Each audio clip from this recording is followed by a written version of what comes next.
Bismillah.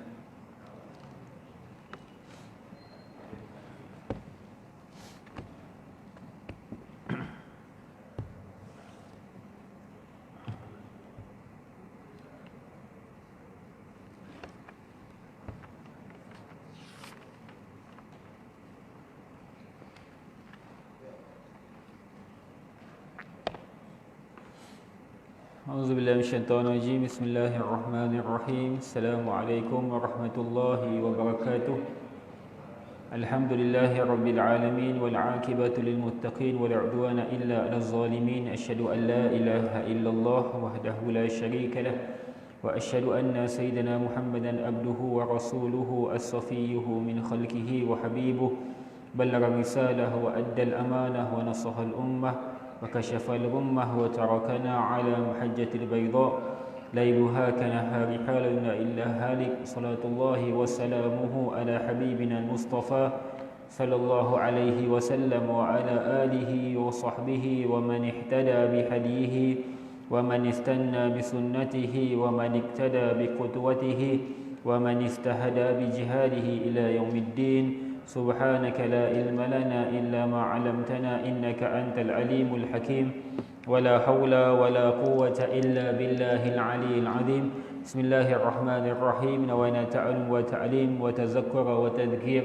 ونفع والانتفاع والإفادة والاستفادة والحث على كتاب الله وسنة صلى الله عليه وسلم والدعاء إلى الهدى والذخر وجه الله مرضاته وكربه وثوابه آمين اللهم آمين أما بعد Alhamdulillah, syukur pada Allah Subhanahu wa taala, kita berada pada tanggal yang ke-18 daripada bulan Zulhijjah 1441 Hijriah, 8 hari bulan 8 2020. Sekali lagi kita diberikan Allah kesempatan kelapangan berada pada pagi hari ini menunaikan solat subuh berjamaah, dan kita mendengar satu bacaan daripada Imam Ustaz Iqbal yang mana menyebutkan dalam surah Yunus ayat yang keempat, Allah menyebutkan tentang kita semua nanti akan dikembalikan kepada Allah, ilaihi marji'ukum jami'a, kepada Allah kita semua akan dikembalikan. Wa'dallahi haqqa, sesungguhnya janji Allah adalah benar. Innahu yabda'ul khalqa summa yu'iduh, sesungguhnya ialah yang telah menciptakan ataupun memulakan penciptaan, dan kepadanya lah kita nanti akan dikembalikan. Jadi kita yang sama ada mudanya kita, tuanya kita, ataupun berapa pun usia kita, akhirnya kita akan dikembalikan kepada Allah. Untuk apa? Liyajziyal ladzina amanu wa 'amilus solihati bil qist, untuk memberikan balasan kepada mereka yang beriman dan beramal soleh dengan balasan yang sangat adil. Jadi di dunia orang soleh, orang baik belum tentu dibalasi dengan adil oleh manusia yang lain. Belum tentu mereka yang melakukan sebarang kebaikan, mereka yang buat amal soleh dan membuat segala benda-benda baik di dunia, dia akan diadili, didudukkan tempat untuk dihargai, diberikan ganjaran, diberikan penghormatan ataupun penghargaan. Itu semua tidak berlaku di dunia mungkin, tapi Allah sebut kita ini akan dikembalikan kepada Allah, khusus kepada mereka yang beriman dan beramal soleh dengan keadilan dan dibalasi dengan kebaikan. Dan kemudian Allah menyebutkan walladzina kafaru, dan kepada mereka yang ingkar, iaitu tidak beriman dan tidak beramal soleh, kepada mereka lahum syarabum min hamim, kepada mereka minuman daripada air yang menggelegak panas, wa azabun alim, dan daripada azab yang pedih, bima kanu yakfurun, atas apa yang mereka kufuri ataupun atas apa yang mereka ingkari atas arahan Allah ke atas mereka. Jadi mudah-mudahanlah kita menjadi golongan yang sentiasa mendekatkan diri kepada Allah. Di dalam masa yang sama, kita masih lagi berada pada perintah kawalan pergerakan pemulihan. Jadi mudah-mudahan kita terus menjaga diri kita. Saya sebut di mana-mana berlaku kluster demi kluster, tetapi belum lagi diundang kluster daripada rumah Allah dan belum terfitnah rumah Allah. Maka kerana itu jagalah SOP dengan baik, bawalah sejadah, pakailah pelitup muka. Ini semua untuk menjaga. Di Perlis masjid telah diarahkan tutup, Jadi hendakkah kita di Johor nak diarahkan tutup? Ini saya ingatkan banyak kali. Kadang-kadang orang sambil lewa. Bahkan disebutkan ada tempat-tempat yang tidak menjaga SOP dengan baik. Jadi kenapa? Sebab kluster demi kluster itu berlaku, dan kluster yang sangat popular nasi kandar dan Siva Gangga. Semalam saya eja dengan tulisan Jawi Siva Gangga. Dia kata, "Ustaz, ni bunyinya apa?" Semalam kan hari Jawi untuk Malaysia. Kita tu ejalah Jawi. Jadi Siva Gangga. Jadi Siva Gangga tu dah 43 semalam. Perlis dah 11. Jadi dan Perlis Raja Perlis dah mengarahkan masjid untuk ditutup semula. Jadi sedangkan Perlis lah negeri pertama yang masjid buka. Buka apa? Umum. Dan ia juga masjid pertama yang tutup. Jadi adakah kita nak ikuti begitu? Jadi bagi saya jagalah. Andai ada mereka yang positif di sini, wal-iyazubillah, ataupun di mana-mana masjid, paling tidak menyebarkan virus tersebut dengan dia pakai segala-gala dan dia menjaga SOP. Jadi mudah-mudahan itu yang kita buat. Dan begitu juga di antara perkara yang berlaku di situ yang susah nak dikawal oleh KKM adalah tidak ada rekod kehadiran di restoran tersebut. Jadi ini bagi saya rekod kehadiran tu boleh tak boleh tulislah, supaya apa, memudahkan orang lain, bukan memudahkan kita sahaja. Jadi mudah-mudahan ingatan bersama supaya kita dapat terus kuliah, dapat terus untuk kita berada di rumah Allah dengan baik. Kerana banyak kluster-kluster yang berlaku, ia bukan daripada agama kita. Alhamdulillah, mudah-mudahan tidak berlaku pada agama kita. Andai kata ada kluster masjid ataupun lain-lain, kita bimbang ia akan mengundang fitnah. Cukuplah sekadar yang berlaku di kalangan jemaah tabligh, bukan menyalahkan mereka tak, tapi ini fitnah kepada agama. Mudah-mudahan kita tidak mengundang fitnah pada agama, wal iyazubillah. Jadi terus kepada kita punya pengajian dalam tafsir Al-Quran yang kita telah berhenti pada minggu sudah, 2 minggu yang sudah, berkaitan dengan surah An-Nazi'at pada ayat yang ke-24. Jadi kita telah berhenti pada surah An-Nazi'at pada ayat yang ke-24, yang kita berhenti pada firman Allah, faqala ana rabbukumul a'la. Jadi Allah menyebutkan tentang kisahnya Fir'aun untuk memberikan peringatan kepada Nabi Muhammad bahawa Nabi sebelum kamu, iaitu Nabi Musa AS, telah berhadap dengan suatu makhluk yang sangat melampaui batas, yang mengaku sebagai Tuhan, dan kemuncak daripada pengakuannya dia kata ana rabbukumul a'la. Sesungguhnya akulah Tuhan yang maha tinggi. Di kalangan Tuhan-Tuhan yang banyak ni, paling tinggi aku. Ini disebut oleh Fir'aun. Ana rabbukumul a'la. Aku Tuhan yang paling tinggi. Dan seburuk-buruk nama disebut oleh Nabi SAW, akhnaul asma. Nama yang paling hina dan yang paling buruk apabila seseorang menggelarkan dirinya ana malikul amlak. Aku adalah raja segala raja. Siapa yang mengaku dia itu paling berkuasa di dunia, Rasulullah sebut akhnaul asma. Sesungguhnya inilah nama yang paling hina. Siapa yang aku yang paling besar, aku yang paling hebat, aku ialah yang paling berkuasa. Malikul amlak, iaitu pemilik segala kerajaan. Itu dipanggil Malikul amlak. Dan kita sebut Maliki yaumiddin. Allah itu pemilik hari pembalasan. Ada orang pula dengan aku Malikul amlak, aku ini raja segala raja. Ataupun dalam huraiannya ana sultanus salatin, aku ini sultan kepada segala sultan. Siapa yang sebut dengan gelaran begini, maka Allah murka. Nanti pada hari kiamat dia akan dihina dengan penghinaan yang paling keras. Jadi apatah lagi ana rabbukumul a'la, aku Tuhanmu yang paling tinggi. Ini tak boleh kita sebut. Jadi ini dilarang, tapi Fir'aun dah sebut. Jadi kita berhenti ayat yang ke-24. Hari ini kita masuk ayat yang ke-25, firman Allah dalam surah An-Nazi'at, ba'da a'udzu billahi minasyaitonir rajim. Bismillahirrahmanirrahim. Fa akhadahu Allahu nakalal akhirati wal ula. Inna fi zalika la'ibratan liman yakhsha. Jadi ayat yang ke-25 Allah berfirman, yang mana maksudnya, maka Allah menyeksa Fir'aun di akhirat dan di dunia ini dengan azab yang menakutkan sesiapa yang mengetahuinya. Jadi Allah menyatakan tentang Allah telah membalasi kepada Fir'aun, yang mana ia sangat melampaui batas dengan ia bukan hanya diseksakan di dunia, bahkan ia juga diseksakan juga di akhirat. Jadi ini disebutkan kalau dalam tafsir pimpinan Ar-Rahman, dia kata dalam ayat ini, yakni ditimpa azab seksa di dunia dengan ditenggelamkan bersama-sama orang-orang di laut dan diseksa di akhirat dalam api neraka. Kita tahu bagaimana Nabi Musa menyeberangi Laut Merah. Seberang Laut Merah ketika itu dihentakkan tongkatnya dan terbelahlah laut, dan terbelah itu bukan terbelah sedikit tapi terbelah sampai ke dasar. Maksudnya nampak tanah. Bayangkan laut tu nampak tanah, Allah belah sampai tanah nampak. Dan bukan berjalan di atas laut tapi jalan di dasar laut. Maksudnya bawah tu jalan.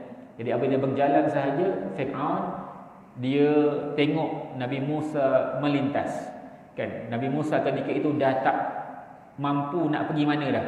Depan laut yang besar, Laut Merah laut besar, belakang tentera Fir'aun ribuan. Jadi kalau ke belakang confirm mati, ke depan pun mati sebab laut dalam. Ni laut dalam, bukan tuan-tuan jangan bayang laut yang cetek tu. Laut dalam. Jadi akhirnya Allah minta, wahyukan kepada Nabi Musa, campak, ketukkan tongkat dan terbelah laut, maka mereka berjalan. Apabila berjalan maka Fir'aun pun tengok, Fir'aun pun nak jalan sekali ya. Jadi apabila Fir'aun jalan sahaja, maka tertutup semula belahan tersebut dan menenggelamkan Fir'aun. Jadi Allah seksanya Fir'aun di dunia dengan Allah tenggelamkan ia dalam lautan, dan sehingga sekarang Fir'aun punya jasad masih lagi berada di atas bumi. Bukan dalam bumi, di atas bumi. Masih berada di Museum Ramses yang berada di Mesir. Bumi pun tak terima. Sampai ada seorang ahli ekologi, dia buat kajian kan, dia kata apabila sebut saja tentang ayat Allah tentang seksaan kepada Fir'aun dan bagaimana Fir'aun Allah tenggelamkan ia pada Laut Merah, dan kemudian bumi tak terima dia apabila dia melihat jasadnya Fir'aun yang masih ada. Dia kajikan, memang dia tengok ada kesan garam yang ada pada jasad tersebut. Maksudnya memang betul Fir'aun itu tenggelam di laut sampai ada garam yang melekat pada tubuh badan dia. Dan sehingga sekarang Allah masih belum benarkan bumi terima dia.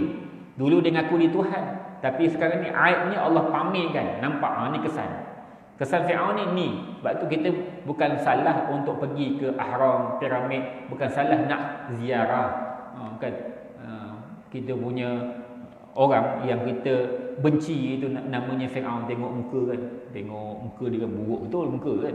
Kita tengok, bukan salah tengok, tapi ambil pengajaran. Bukan sekadar bergambar, suka gambar kan, kemudian suka-suka, tak ambil pengajaran. Ini yang paling hebat ni, yang besar dia punya bangunan, tak ada orang yang boleh buat bangunan sebesar itu. Sampai disebutkan dia punya bongkah-bongkah piramid itu 2 juta. Satu piramid bongkahnya 2 juta. Bongkah saja. Satu bongkah lebih kurang 2 tan. Saya lupalah dia punya, tapi memang tak boleh pikul. Kalau satu bongkah tu dengan saya, bongkah tu lagi besar. Maksudnya memang bongkah tu besar. Satu bongkah, kalau 2 juta bongkah, macam mana nak letak? Tapi itulah kekuatan kerajaan Fir'aun yang mampu membuat akan binaan yang besar dan binaan yang hebat, dan bagaimana ribut sekalipun dia tidak akan musnah. Jadi begitu hebatnya binaan, tetapi Allah menghinakan dan Allah menyebutkan inilah balasan kepada mereka. Untuk apa? Untuk memberikan peringatan kepada manusia. Inna fi zalika la'ibratan liman yakhsha. Sesungguhnya yang demikian itu mengandungi pelajaran yang mendatangkan i'tibar bagi orang yang takut melanggar perintah Tuhannya, iaitu apabila disebutkan tentang kisah Fir'aun dan pelampauannya dan apa yang Allah seksai ia daripada azab dan daripada pembalasan daripada Allah. Jadi Allah pamerkan, Allah nampakkan kalaulah jasad yang lain yang buat jahat hilang, tak ada, tapi jasad Fir'aun masih ada. Untuk apa? Untuk kita lihat betapa seksanya dan betapa hebatnya Allah punya balasan kepada Fir'aun. Li'izzatin wa'tibaran liman yakhafullahu azza wa jalla, untuk berikan peringatan, i'tibar kepada siapa yang takut kepada Allah Subhanahu wa taala dan takuti azab daripadanya. Jadi Untuk apa Allah datangkan kisah ni? Untuk kita lihat hebat mana pun manusia, sebesar mana pun ia, tetapi Allah mampu untuk hancurkan sekelip mata. Sekelip mata Allah mampu untuk hancurkan. Jadi untuk kita ingat dan kita beringat, mana kerajaan yang lebih hebat berbanding kerajaan Fir'aun? Tak ada. Mana ada kekayaan yang lebih hebat berbanding kekayaannya Fir'aun? Mana ada rakyat yang mampu hikmat kepada dia punya kerajaan sebagaimana hikmatnya rakyat Mesir kepada Fir'aun, kan? Kita tak ada tuan-tuan di Malaysia rakyat yang sanggup khidmat. Tengok, tukar kerajaan semua kena kecam.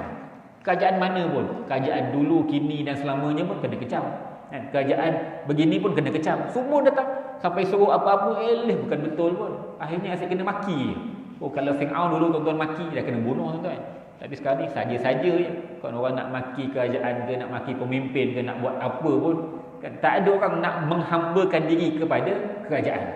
Tapi zaman Fir'aun, penghambaan itu berlaku. Sampai ketika mana mereka menyeberangi Laut Hindi untuk bawa bongkah-bongkah. Bongkah tu bukan daripada Mesir tau.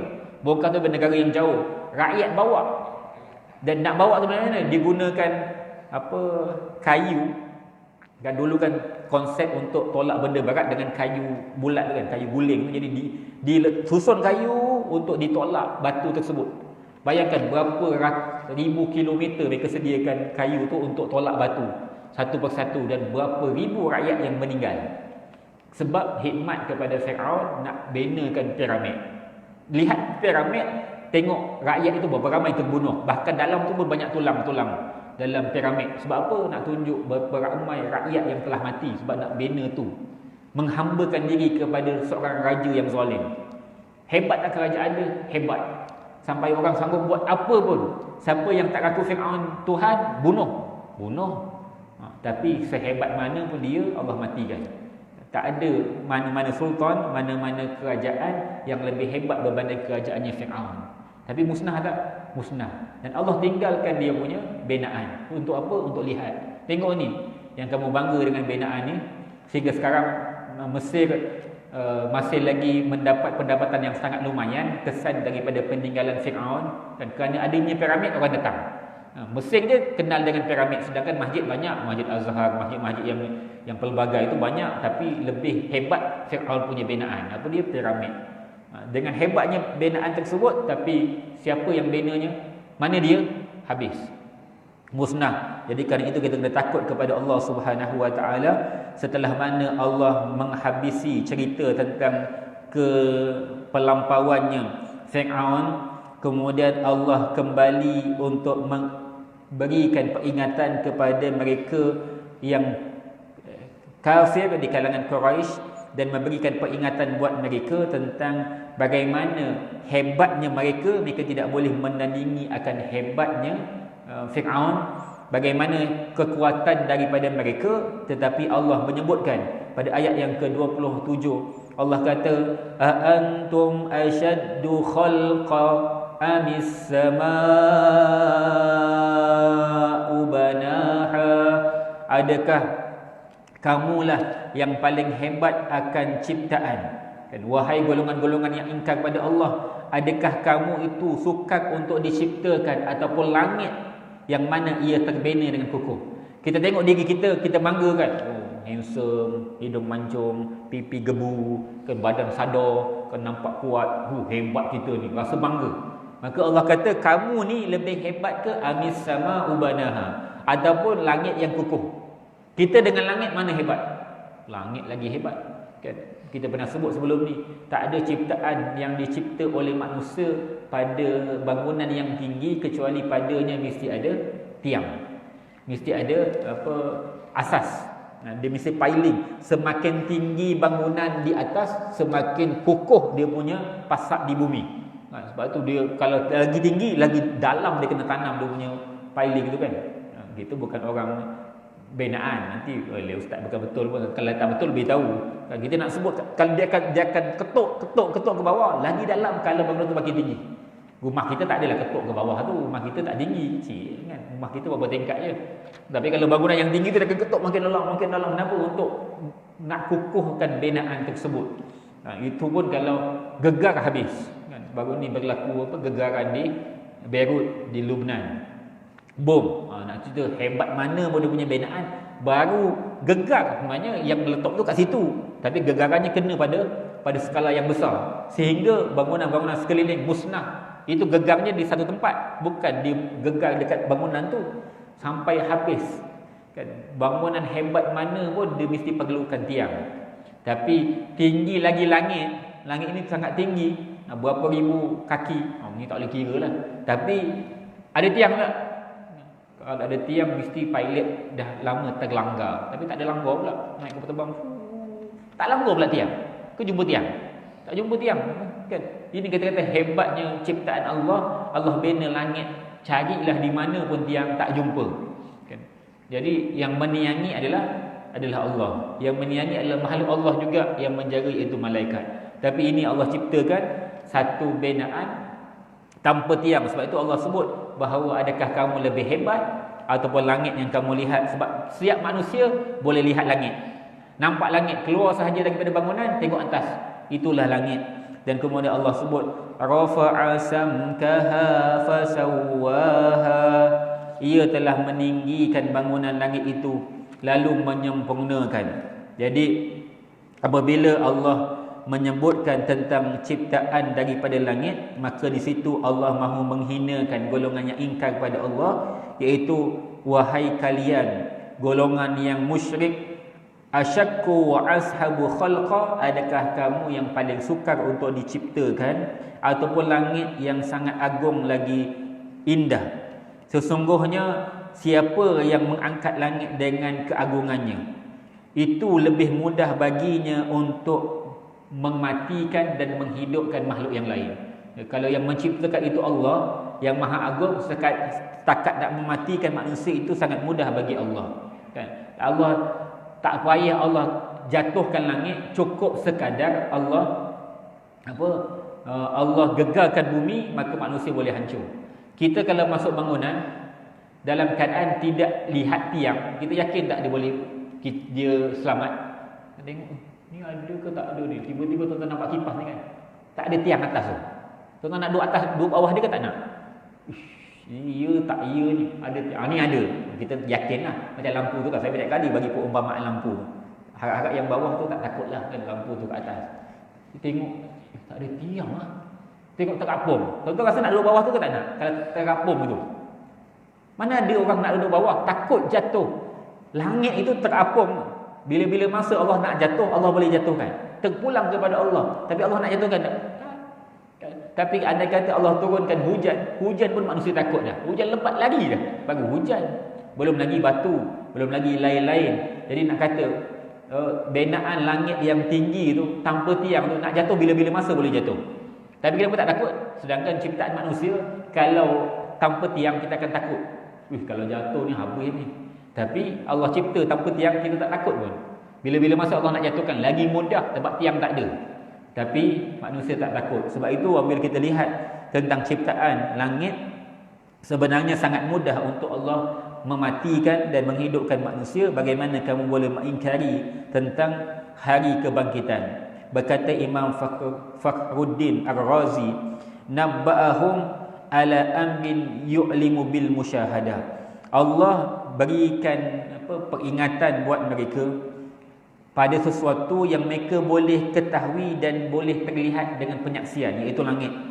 Dan itulah Allah menunjukkan bagaimana manusia itu lebih kecil dan lebih lemah berbanding langit. Kalau Allah mampu menciptakan langit dengan keagungannya, dengan segala kehebatan ciptaannya, maka sangat mudah bagi Allah untuk melakukan yang selain daripada itu, khusus kepada makhluk Allah yang sangat kecil. Jadi inilah Allah sebut bahawa mereka yang diberikan Allah dengan akal fikiran pasti akan menyaksikan tentang betapa dahsyatnya ciptaan langit, sehingga mereka tidak boleh menafikan keagungan Allah Subhanahu wa taala. Dan kemudian Allah menyebutkan pada ayat yang ke-29, wa aghtasha lailaha wa akhraja duhaha. Pertama, langit itu kokoh, dan daripada langit itu ia menjadikan malamnya gelap gelita serta siangnya terang benderang. Dengan adanya langit, maka pada ketika itu dengan mudah Allah boleh gelap. Tuan-tuan nampak ke mana suis lampu? Kan tak nampak suis lampu. Saya punya kereta tu Toyota Wish lama, kota lama dan Toyota baru kan. Ada tuan-tuan pakai kereta baru lagi kan. Jadi malam tukar mentol HID tu. Satu mentol 250. Mahalnya. Mahal betul. Ni yang original dia kata. Original. Saya beli yang China je tuan-tuan lah, RM90. China RM90. Ya Allah, mahalnya. Itu baru satu. Kalau dua, apalah bukan terang sangat pun. Situ je. Macam mana boleh mahal? Itu Toyota tuan-tuan yang pakai kereta mahal, mungkin lagi mahal. Kita tak tahu kan. Bukan nak sombong kita punya lampu mahal tak. Ini nak cerita duit tak ada. Kalau duit ada tak beritahu kan. Nak beli tu. Tapi nak terangkan sikit harganya sampai ratus. Allah terangkan langit ni dengan mudah. Kan kejap lagi terang ni, gelap kan. Kejap lagi terang. Tiba-tiba terang, mana suis pula Allah petik. Tiba-tiba ada pula yang terang. Macam ada satu singkap, tiba-tiba Allah buka bumbung tu, nampak dia punya keterangan. Dan nanti apabila dia malam, maka tiba-tiba gelap. Bila masa pula tutup langit. Ambil tirai tutup langit ke? Tak. Kita kalau dekat rumah nak bagi gelap, ketika mana terang kan kita tutup. Gelap. Kan? Tapi Allah, tiba-tiba gelap, tiba-tiba terang. Automatik. Dan tidak pernah terlewat. Ke pernah terlewat? Ada makhluk yang lupa tutupkan suis. Terang je. Kenapa dah pukul 10 malam masih terang? Rupanya lupa tutup suis. Patut terang. Macam rumah kita kan. Kenapa terang? Rupanya lupa tutup suis lampu. Tidur rasa terang je. Sebab apa? Ada lampu. Tapi tak ada pula tengah-tengah malam tiba-tiba terang. Terang, kenapa terang ni? Rupanya lupa malaikat tutup suis lampu. Terus gelap. Sampai siang kejap lagi waktu syuruk akan terang. Kenapa terang? Sebab itu ciptaan langit yang Allah berikan untuk menunjukkan betapa hebatnya bagaimana dengan malam sehingga boleh memberikan kita tidur yang paling nyaman. Kan malam sahaja gelap je, automatik ngantuk. Automatik kita akan rasa nak rehat. Kemudian apabila terang sahaja dengan cahaya yang menyinari seluruh bumi, maka disebutkan oleh Ibnu Abbas radhiyallahu taala anhuma, dia kata a'dlama lailaha wa anara naharuha. Sesungguhnya akan digelapkan malam dan diterangkan siang. Kan siang sahaja terang, malam gelap. Jadi ini kita sebut sebagai kekuasaan daripada Allah. Allah berikan cahaya tanpa minta kita bayar. Allah berikan kegelapan tanpa minta kita bayar. Sedangkan kita nak sesuatu yang terang, kalau kita sebut tadi mentol kereta kan, boleh kita nak pakai yang murah boleh, tapi waranti tak ada kan, tak ada waranti. Kita nak pakai yang mahal, itu pun adakah dia akan terang selama-lama? Tak, kita tak guna selalu pun. Taiman abang kita baru kita guna, tapi kita kena bayar. Allah bagi terang, Allah tak minta apa-apa. Allah bagi gelap, Allah tak minta apa-apa. Tapi kita kena sedar bahawa kita hamba kepada Allah. Kita kena buat apa yang sepatutnya kita buat. Siang-siang kita keluar tanpa perlu bayar cahaya yang Allah beri, tapi kita mampu untuk berjalan. Kan? Tak perlu pun buka lampu kereta jalan waktu siang. Perlu? Tak. Tapi kita bayar tak? Tak bayar, tapi Allah berikan. Ini menunjukkan kekuasaan Allah Subhanahu wa taala.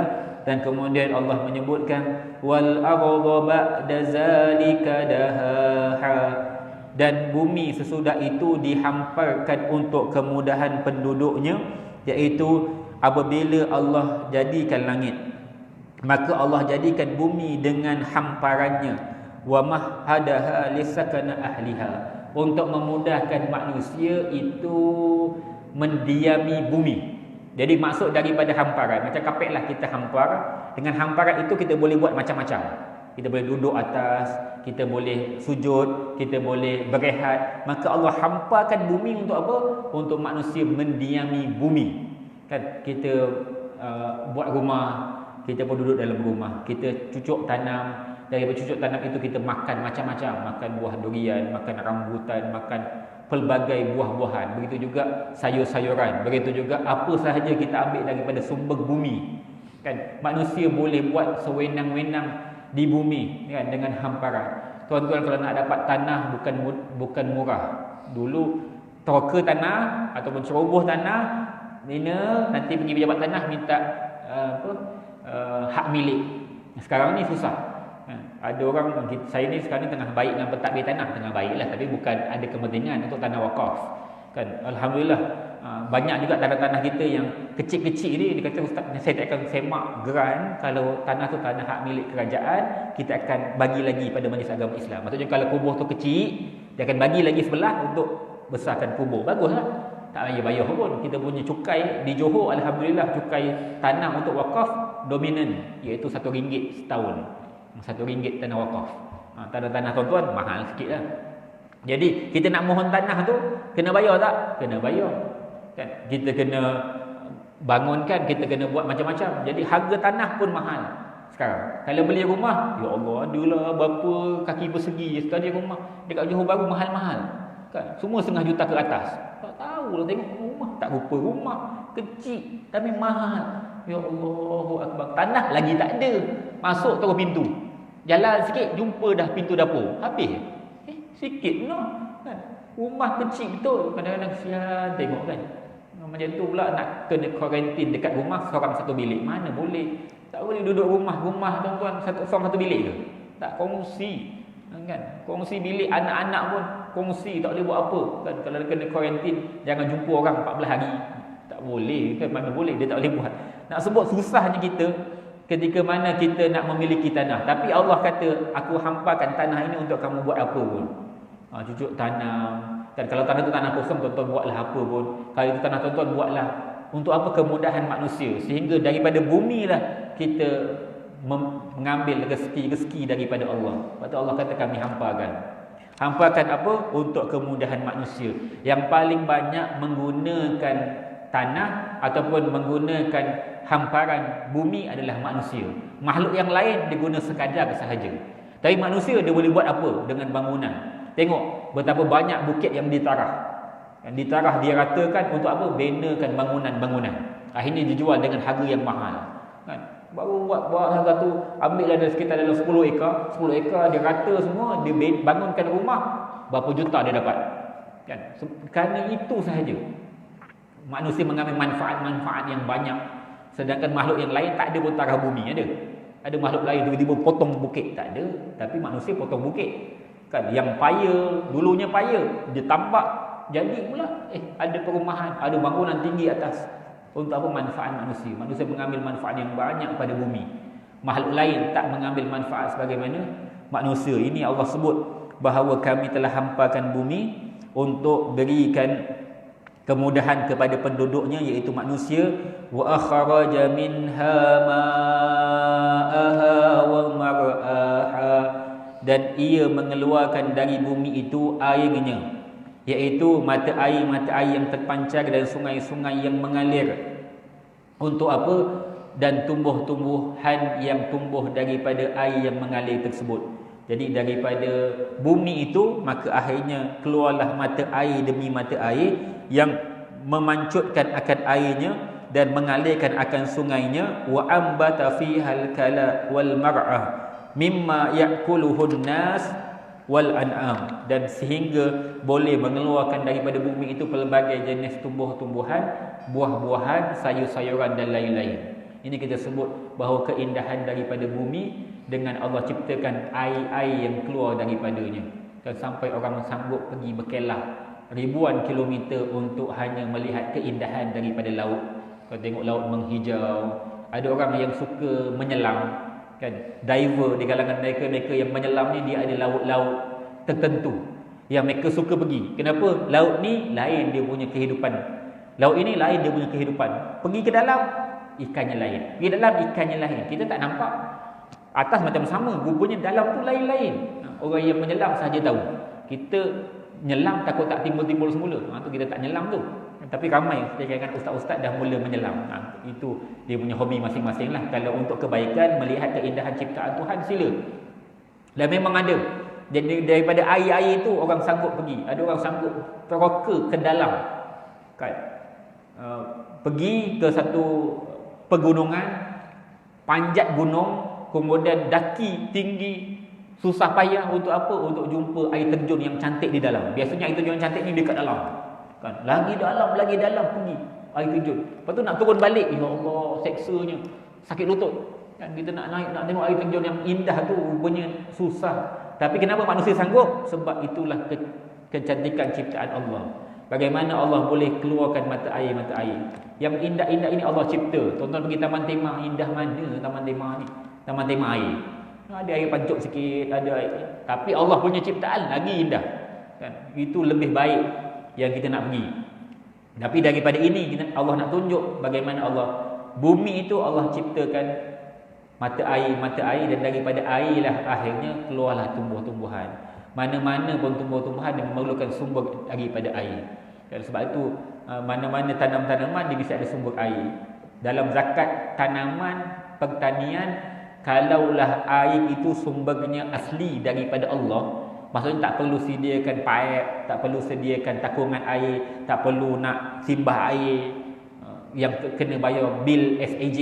Maka kalau dia semula jadi daripada Allah, zakatnya 10%. Semula jadi Allah bagi. Air hujan je ataupun air sungai yang sebelah dia je, jadi dia kena 10%. Tapi kalau ia itu memerlukan kepada sumber air yang lain, maksudnya air tetap daripada Allah tapi dia kena kos. Dia kena buat salur paip, dia kena upah orang untuk simbah, maka ketika itu zakat pertaniannya 5%. Maksudnya kurang 5. Kalau sumber daripada Allah 10. Kenapa? Sebab Allah yang bagi, dia tak ada kos. Jadi dia kena keluar zakat lebih sikit. Tapi kalau dia kena keluar kos, Allah kurangkan menjadi 5%. Jadi daripada sumber air inilah akhirnya adanya makanan yang kita makan. Apa sahaja makanan yang kita makan memang sumbernya daripada bumi, dan daripada bumi itu Allah berikan manusia dengan makan makanan. Wal jibala arsaha mata'an lakum wa li'an'amikum. Dan gunung-ganang pula dikukuhkan letaknya di bumi sebagai pancang, pasak yang menetapkan. Iaitu Allah jadikan gunung untuk memasak bumi. Wa ja'alakal autad litastaqirra wa taskinu bi ahliha. Jadi Allah jadikan ia seperti autad. Maksud autad ni tiang, ataupun kita sebut tadi piling. Dia tanam di bawah. Jadi itulah sebenarnya dipanggil ekosistem yang Allah jadikan pada bumi dengan adanya gunung ganang. Gunung ganang menstabilkan bumi. Tapi malangnya gunung ganang itu habis diratakan. Dulu gunung ganang banyak, tapi sekarang ni semua rata. Sama ada untuk kemudahan manusia dengan dibuat jalan. Kadang-kadang terpaksa juga untuk ratakan untuk dibuat jalan.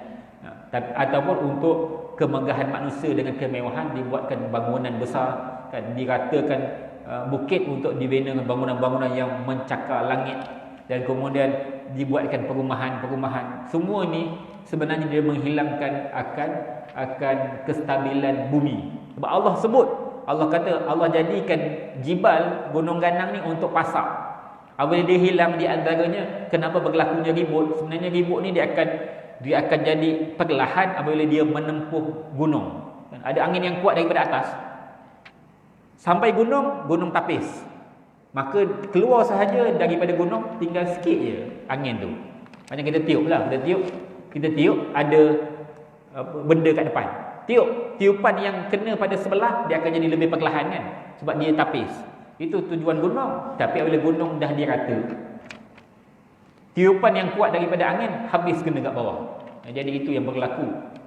Tapi itulah manusia. Diingatkan, sains dah tentukan, ahli falak dah sebut, ahli-ahli kaji cuaca pun dah sebut, tapi tetap untung itu lebih utama. Habis tak boleh nak buat apa. Dan sebenarnya itu tanda-tanda nak berlakunya kiamat. Tetap dia akan berlaku bencana demi bencana. Dihalang tetap ia berlaku juga. Tapi peringatan telah dilakukan, telah dibuat oleh Allah, bahawa semua ini adalah tujuannya untuk menenangkan kita. Akhirnya apabila berlaku saja apa-apa, ada gunung, kita rasa selamat. Mata'an lakum wa li'an'amikum. Dan semua yang Allah jadikan daripada yang kita sebutkan tadi untuk kegunaan kamu dan binatang-binatang ternak kamu.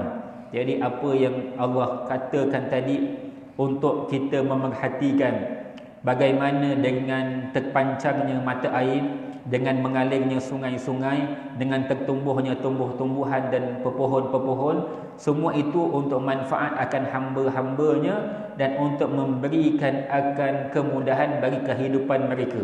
Jadi apa sahaja yang Allah buat ni untuk kemudahan kita. Manusia boleh mengambil pelbagai. Dengan pokok apa pun banyak manusia ambil manfaat. Pokok rotannya diambil, pokok balaknya diambil, pokok kayu cengalnya diambil. Habis. Manusia diambil semua. Ambil je semua. Ambil manfaat dengan apa yang ditumbuhkan, dia pun ambil. Dan tumbuh-tumbuhan semua manusia cuba makan. Ambil buah ni makan, ambil ini makan. Dan akhirnya buah tak pernah jumpa pun jumpa. Makan. Manusia ni kerja ni makan je. Yang ada kat sini nak makan, yang tak ada kat sini pun nak makan.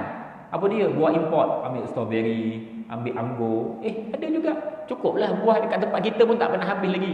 Nak juga, tak boleh. Ambil import. Jadi apa yang tumbuh kita makan. Sayur, macam-macam jenis sayur rupanya. Ingatkan sayur tu macam-macam sayur ada. Semua jadi. Asal rasa boleh ambil kat mulut, sedap je makan. Itu pun jadikan pelbagai pula menu. Begitu juga dengan binatang-binatang di laut.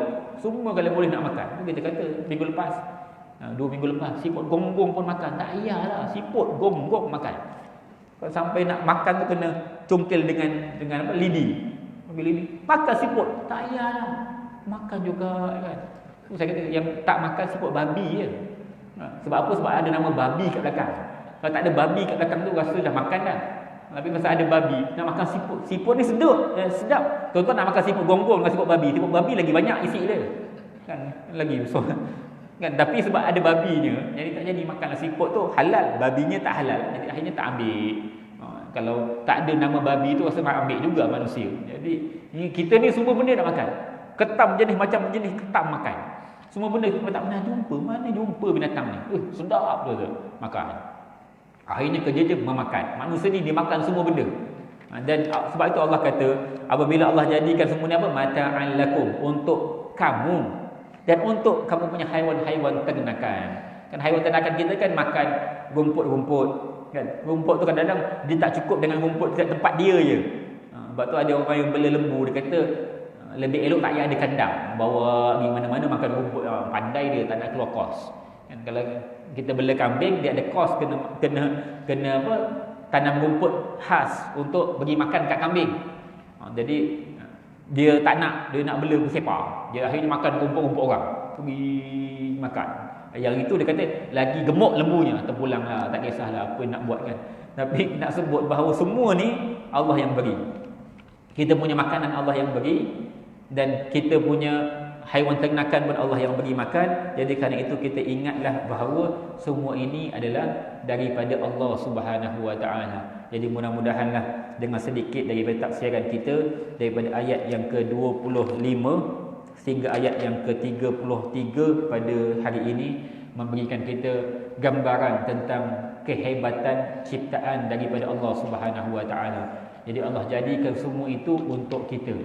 Jadi untuk kita melihat, sebab tu kalau lihat sahaja alam ini sebenarnya dah cukup menyaksikan kehebatan ciptaan daripada Allah. Jadi Allah ciptakan semua ni untuk kita lihat ini semua keindahan ciptaan Allah. Kita kalau berjalan satu tempat kampung ataupun mana-mana kawasan perhutanan ke, nampak menghijau kiri dan kanan, rasa tenang ke hati. Rasa hirup udara itu nyaman je. Ini semua keindahan ciptaan Allah. Sebab tu sekali-sekala kita kena lihat alam ini yang terbentang luas untuk kita menyaksikan kehebatan ciptaan daripada Allah. Tapi malangnya ramai yang pergi melancong, yang pergi berkelah, akhirnya langgar perintah Allah. Kan? Pergi melancong pakai spender je. Pakai bikini je. Sedangkan itu laut Allah tu. Itu yang kamu nak panjat gunung tu, gunung daripada Allah. Yang kamu lihat keindahan ciptaan Allah, tapi kamu pijak di atasnya dengan kamu berpakaian sebagaimana haiwan, kan?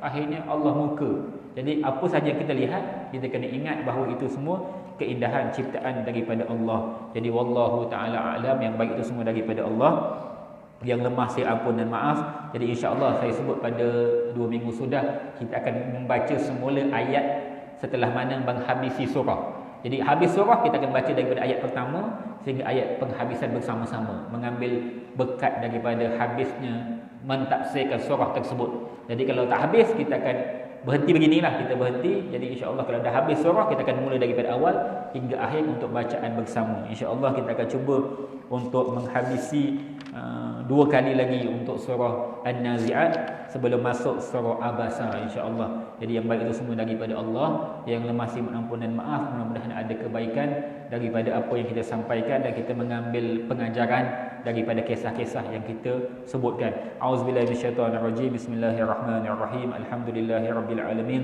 Wassalatu wassalamu ala asyrafil anbiya'i wal mursalin wa ala alihi washabbihi ajma'in. Allahumma fa'na bima 'allamtana wa 'allimna ma yanfa'una wa zidna 'ilma. Rabbana 'alaika tawakkalna wa ilaika anabna wa ilaikal masir. Allahumma ij'alna minal ladzina yastami'una qawla fattabi'una ahsana. Allahumma inna na'udzubika min ilmin la yanfa' wa qalbin la yakhsha wa nafsin la tashba' wa du'a'in la yusma' wa man la yughfa wa da'watin la yustajaba laha. Allah fakihna fid din wa 'allimna ta'wil. Allahumma iftah bainana wa bain qawmina bil haqqi wa anta khairul fatihin. Allahumma fa'na anna al bala wal waba wal amrad wal asqam wal mihani wal fitan ma zahara minha wa ma batan. Allahumma fadna wal muslimin. Allahumma bismillahilladzi la yadurru ma ismihi sya'un fil ardi wala fis sama'i wa huwas samiul alim. Na'udzu kalimatillahi tammati min syarri ma khalaq. Wa sallallahu alaihi wasallam Muhammad wa sallallahu wa sallam. Alhamdulillahi rabbil alamin. Subhanakallahumma wa bihamdika asyhadu an la ilaha illa anta astaghfiruka wa atubu ilaik.